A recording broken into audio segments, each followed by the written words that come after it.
주보에 있죠. 예, 그대로 우리 함께 큰 소리로 읽겠습니다. 주보에 있습니다. 자, 주보를 다 펴시고, 예. 자, 우리 같이 한 목소리로, 큰 소리로 시작. 베들레헴 에브라다야, 너는 유다 족속 중에 작을지라도 이스라엘을 다스릴 자가 내게서 내게로 나올 것이라. 그의 근본은 상고의 태초이니라. 할렐루야. 아멘. 아멘. 아멘.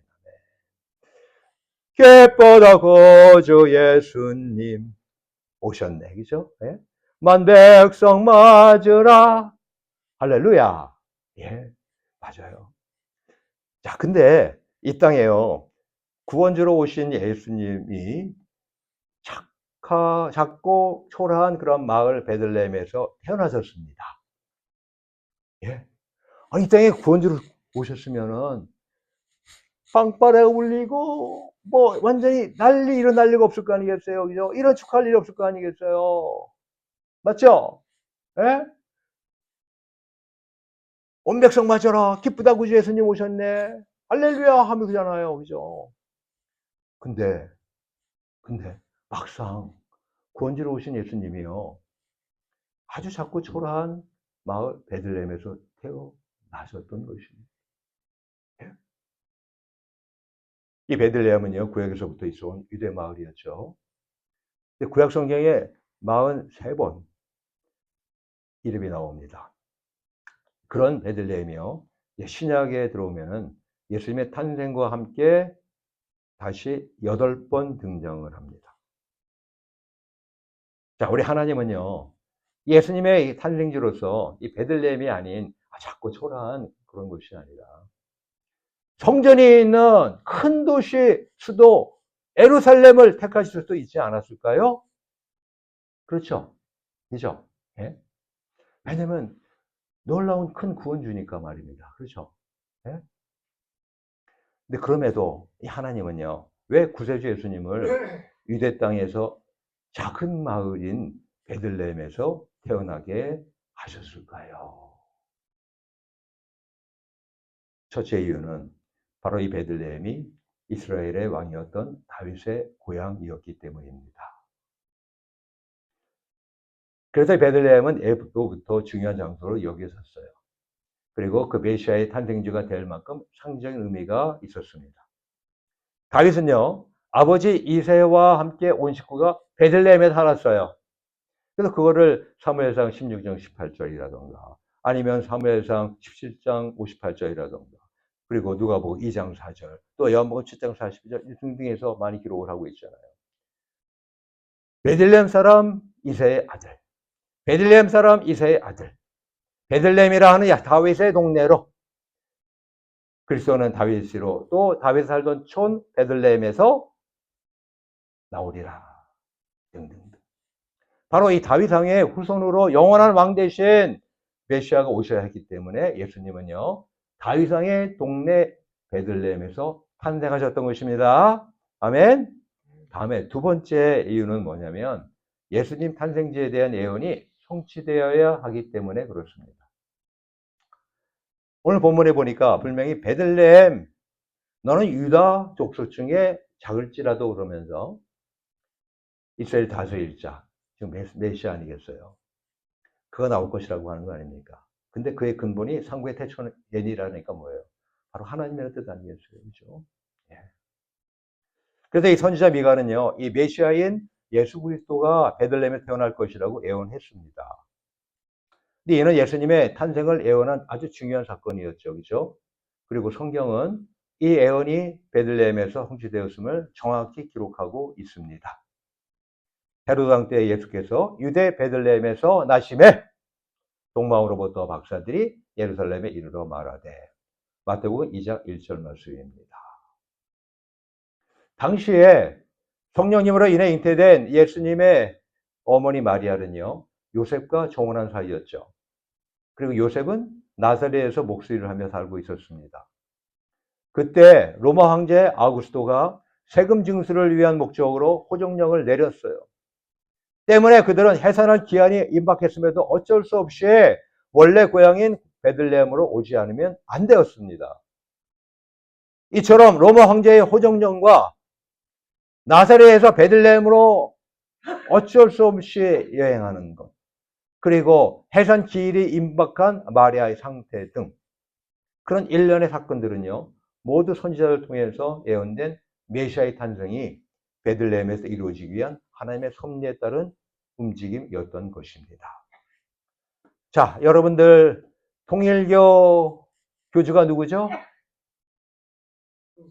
그렇죠. 예, 예. 지금은 이제 죽었습니다만은, 예. 근데 그가 자기가 살아있는 동안에 구세주라고 막 그랬잖아요.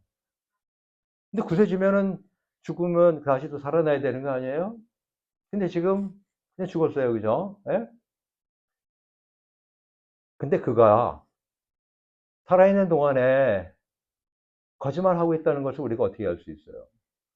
많은 것이 있지만은 그 중에 하나가 뭐예요?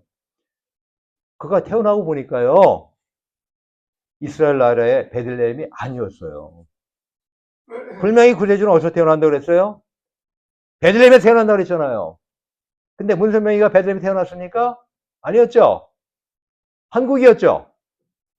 평안북도 정주군 덕원면 상사리에서 그는 출생했습니다. 자, 세 번째 마지막으로요. 이 예수님이 베들레헴에서 탄생하시면은요, 영적 의미가 있습니다. 예수님이 베들레헴에서 태어나게 되는 이유, 세 번째 이유인 겁니다. 이 베들레헴은요, 히브리어로 떡집이라고 하는 그런 뜻이에요. 떡 좋아하시죠? 떡 좋아하시죠? 그죠? 예. 근데 더군다나 떡집이니까 거기는 불나게 들락달락 하고 싶잖아요. 그죠? 예. 여기서 베스라고 하는 것이 집이라는 뜻이고요. 렘이라고 하는 것이 떡을 의미하잖아요. 그죠? 예. 즉, 이러한 떡집에서 예수 그리스도의 성육신이 이루어졌습니다. 나아가서 애손자실은 바로 어떤 분이었어요? 생명의 떡이었잖아요. 생명의 떡이니까 생명의 떡집인 베들레헴에서 태어나야 되는 거 아니에요. 예수께서 가라사대 내가 곧 생명의 떡이니 내게 오는 자는 결코 줄이지 아니할 터이요. 요한복음 6장 35절 말씀 아니에요. 뿐만 아니라 6장 51절에 가면 난 하늘로서 내려온 산떡이니 사람이 이 떡을 먹으면 영생하리라. 바로 예수님이 인류의 생명의 떡이 된다는 영적인 의미를 내포하고 있지 않습니까? 근데 이 생명의 떡이요, 어느 날 갑자기 툭 떨어진 게 아니에요.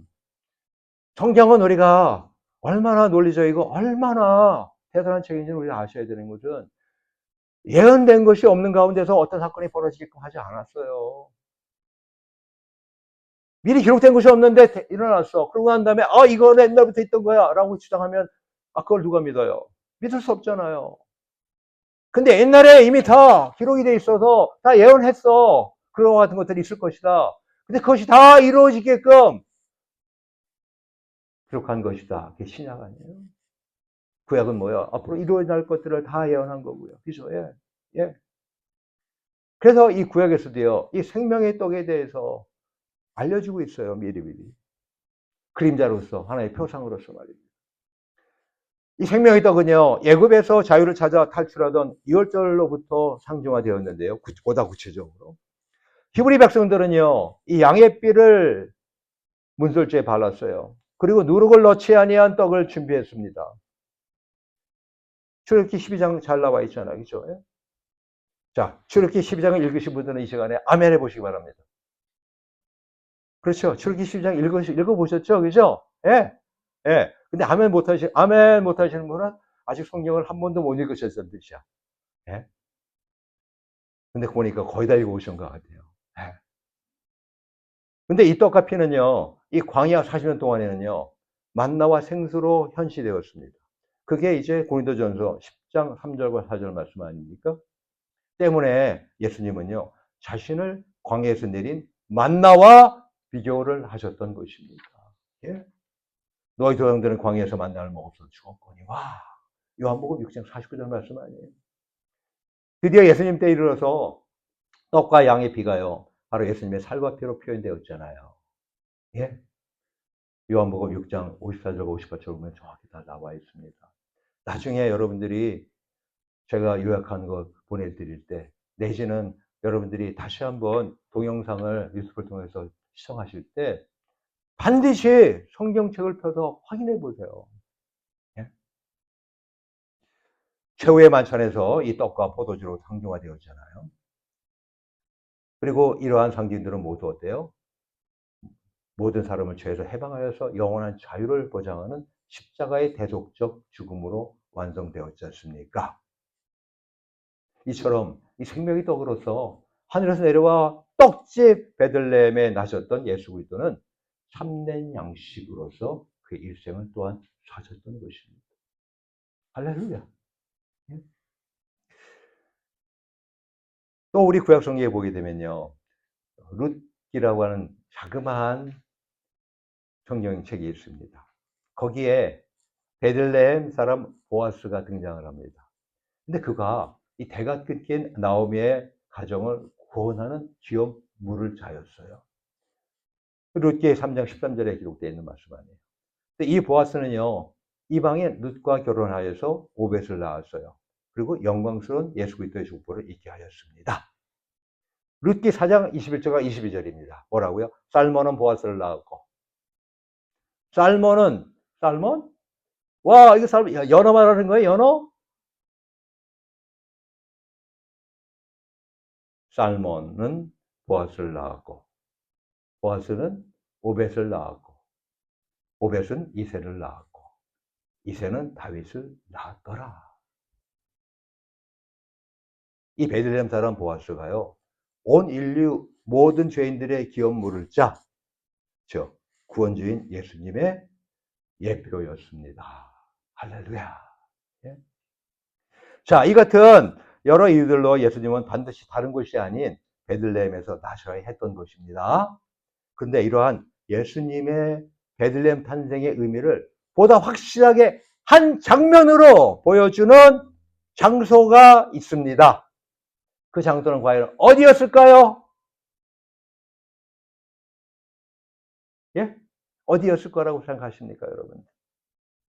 바로요, 베들레헴 안에 초라한 마국간, 그 안에 놓여진 더럽고 볼품없는 구유, 즉 말먹이 돔이었습니다. 누가복음 2장 11절과 12절에 정확하게 기록하고 있잖아요. 오늘날 다윗 동네에 너희를 위하여 구주가 나셨으니 곧 그리스도 주시니라. 할렐루야. 너희가 가서 강보에 쌓여 구유에 누긴 아기를 보리니 이것이 너에게 표적이니라. 아기 예수님이요, 말구에 누우셨어요. 이거는 표적이었어요. 하나님의 아들의 자기 비하의 시작이었습니다. 겸손과 고난의 시작이었습니다.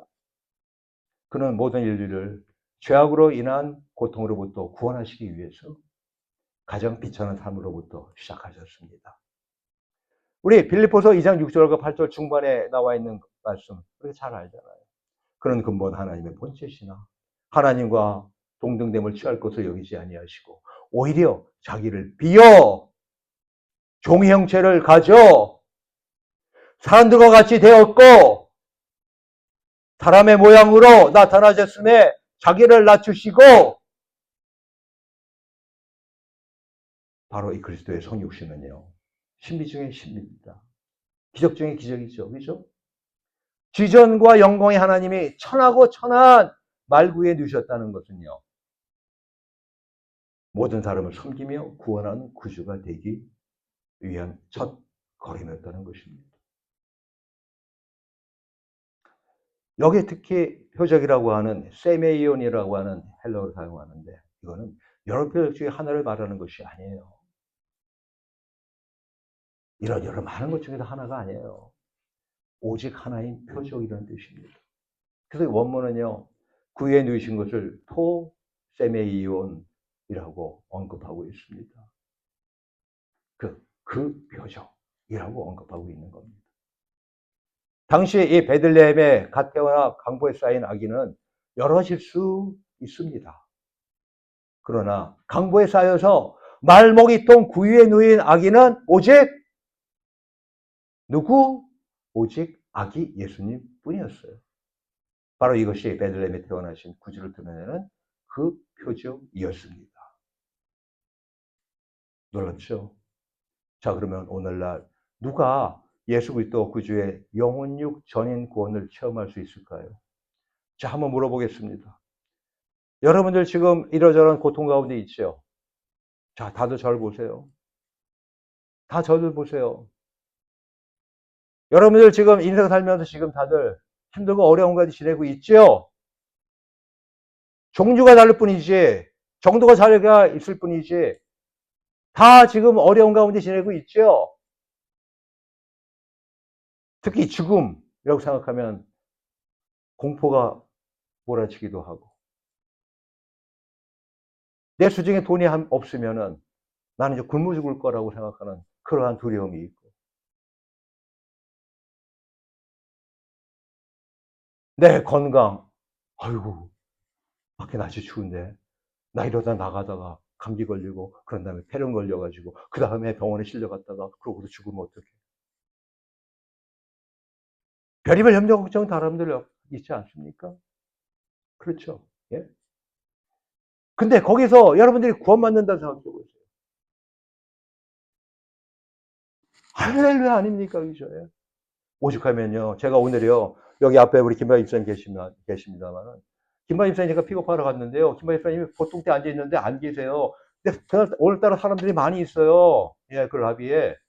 보니까 라비에서 빵하고 커피하고 등등 이런 것들을 막 서빙하고 또 그 사람들이 가서 먹고 있고 하더라고요. 근데 그 안에 계시더라고요. 저를 기다리면서 거기서 베이글 하고 커피를 마시고 계시더라고요. 근데 보니까요, 아주 행복한 표정이시더라고요. 아주 흐뭇해하는 표정이시더라고요.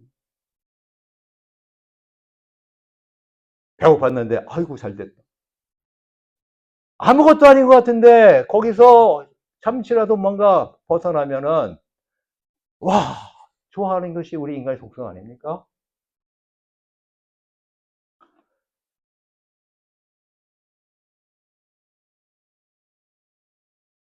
영혼육의 전인 구원을 우리가 어떻게 하면 체험할 수 있을까요?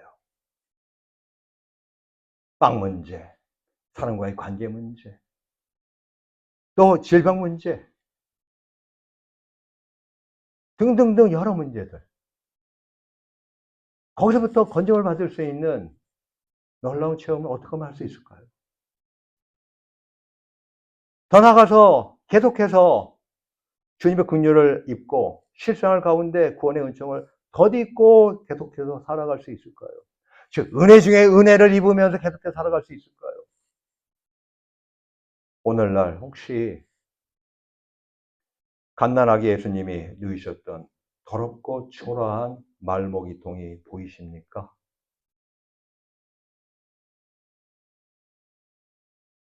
더럽고 초라한 말먹이통, 혹시 그것이 여러분 눈에 보이십니까? 혹시 말먹이통처럼 천하고 낮아진 자신의 모습이 느껴지십니까? 내가 인생에 이렇게 살아서 뭐해? 정말 너무너무 초라하고 너무너무 부끄럽고 너무너무 환멸스럽고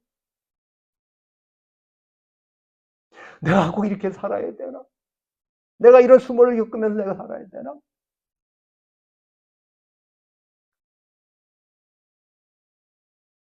내가 이렇게 구걸하며 살아야 되나?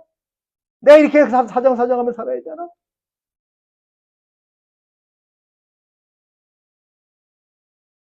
천하고 낮은 자신의 모습이 느껴지십니까? 거룩하고 전지전능하신 주님 앞에 부끄럽고 더럽고 교만하고 초췌한 자신의 모습이 연상되십니까? 누가 은혜 받는 살도 있는 사람이냐면요. 천하고 낮아진 자신의 모습이 느껴질 때 그 모습을 가지고 그냥 좌절감 가운데서 자괴감 가운데서 그냥 있는 게 아니라요. 그러한 내 모습을 하나님 하면서, 주님 하면서, 예수님 하면서, 예수님께 보이는 자가 구원받는 거예요.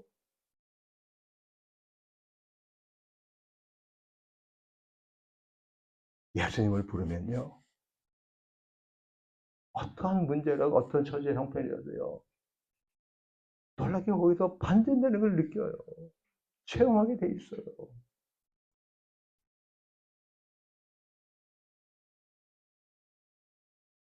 주님을 부를 때 바로 구주 예수 그리스도가 임하시는 은혜의 징조를 여러분들이 느낄 수 있습니다. 그리고 이미 은혜를 입어 축복 가운데 살고 있지만 다시금 그리스도의 긍휼의 은총을 더입는 그런 신호입니다. 오히려 나는 부자야. 오히려 나는 건강해. 오히려 나는 권세를 가졌어. 나는 아는 것이 많아. 아무런 구원을 받을 수 없어요. 지금 한국에 지금 계신 우리 영희 집사님 계시잖아요. 그 집사님은 옛날에 재벌집이었어요. 그런 중에 그 오빠들이 있는데 그 큰 오빠가 모르는 것이 없을 정도로 아주 그냥 뛰어난 박식한 그런 사람이래요. 한 번도 저 들어본 적 없습니다. 그리고 본 적도 없습니다. 근데 그런 분이래요. 근데 그런 분이 얼마 전에 풍으로 쓰러지셔가지고 돌볼 사람이 없대요.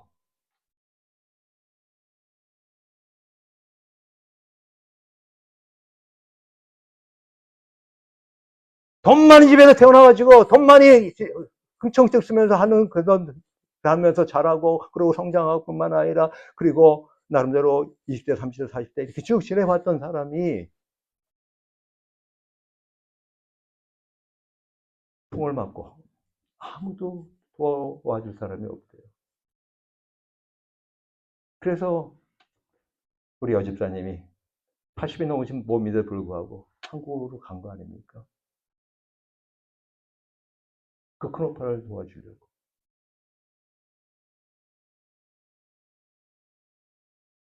우리가 할 것은요, 내가 강할 때, 내가 잘 나갈 때, 그때 예수님의, 하나님의 구원의 은혜를 받는 사람은 한 명도 없습니다. 그리고 그런 사람들한테는 하나님께 구하지도 않아요.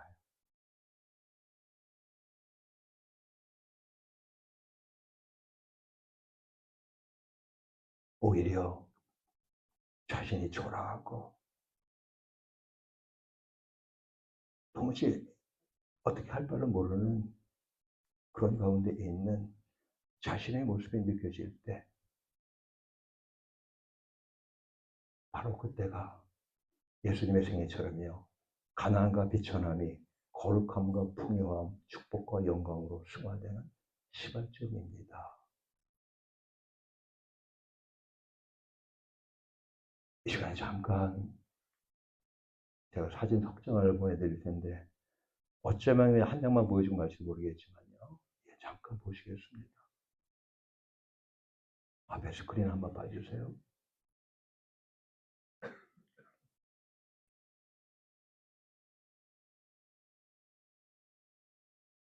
예, 확대를 하면 더 좋겠습니다만 확대가 되지 않더라도 저게 지금 어떤 사진일 것인지 좀 보이시죠?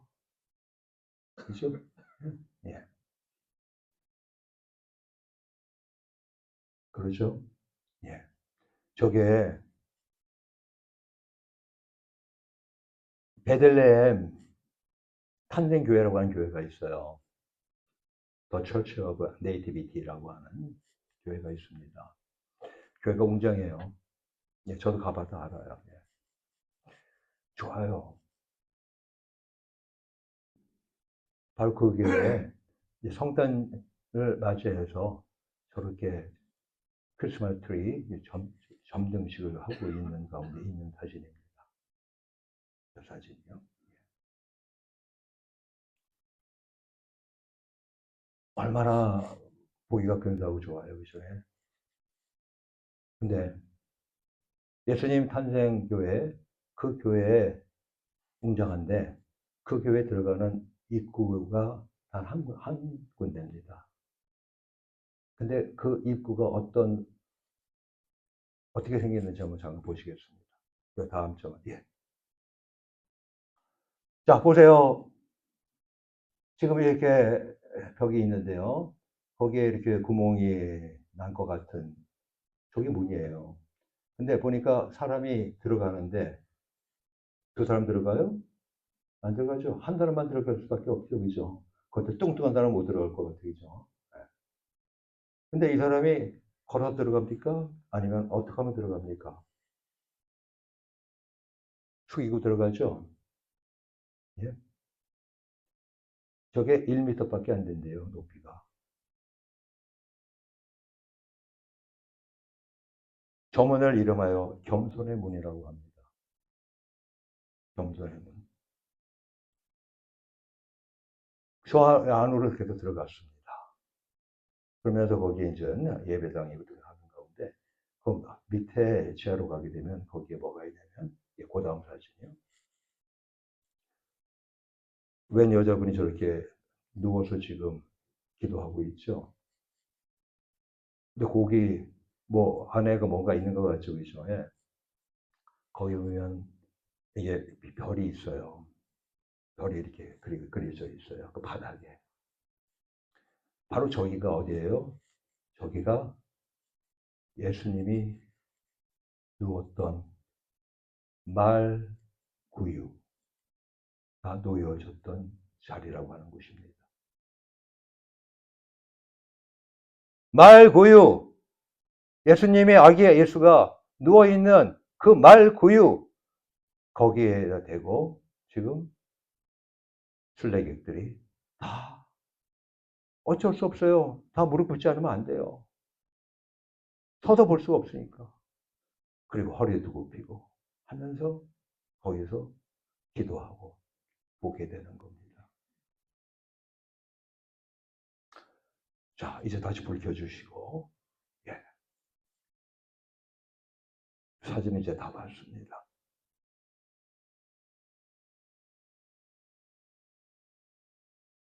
그렇습니다.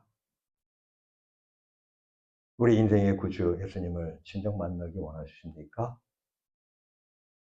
그러려면 겸손해야 합니다. 우리 잠언에도 사람의 마음의 교만은 멸망의 선봉이라고 했어요. 겸손은 존귀의 앞잡이라고 했습니다. 겸손하면 이 세상에서도 뭐라고 하는지 아십니까? 머리를 숙이면 부딪히는 법이 없다 그럽니다. 자, 여러분들 머리를 한번 이렇게 숙여보세요. 부딪히는 법이 없다는 겁니다. 내가 왜 사람들하고 부딪히고 왜 인생 살면서 어렵고 힘들고 이런 일이 막 벌어지느냐? 물론 자기 뜻하지 않게 그런 일이 벌어질지 모르지만 기본적으로 내가 어때요? 고개를 숙이고 겸손하면 부딪히지도 않고 또 이러저런 많은 어려움에서도 피해갈 수 있는 그런 것이 된다는 거 아닙니까? 우리 모두 이 성탄절기에 예수님이 다윗왕의 동네에 왕손으로 오셨음을 또한 미가 선지자의 예언을 성취하셨음을 나아가서 생명의 떡으로 인류를 구원하시려 떡집 베들레헴에 낮았음을 기뻐하시기를 축원합니다. 나아가서 이 만왕의 왕이신 예수님이 가장 천한 말구유의 아기로 누이신 그 겸손의 표적에 감옥하시기를. 그래야 하나님 앞에 또한 사람들 앞에 겸손한 심령이 되어서 예수님의 놀라운 영원육 총체적 구원을 체험하는 성탄절기가 되시기를 축원합니다. 축원합니다. 축원합니다. 축원합니다. 이제 우리 다 같이 기도합시다.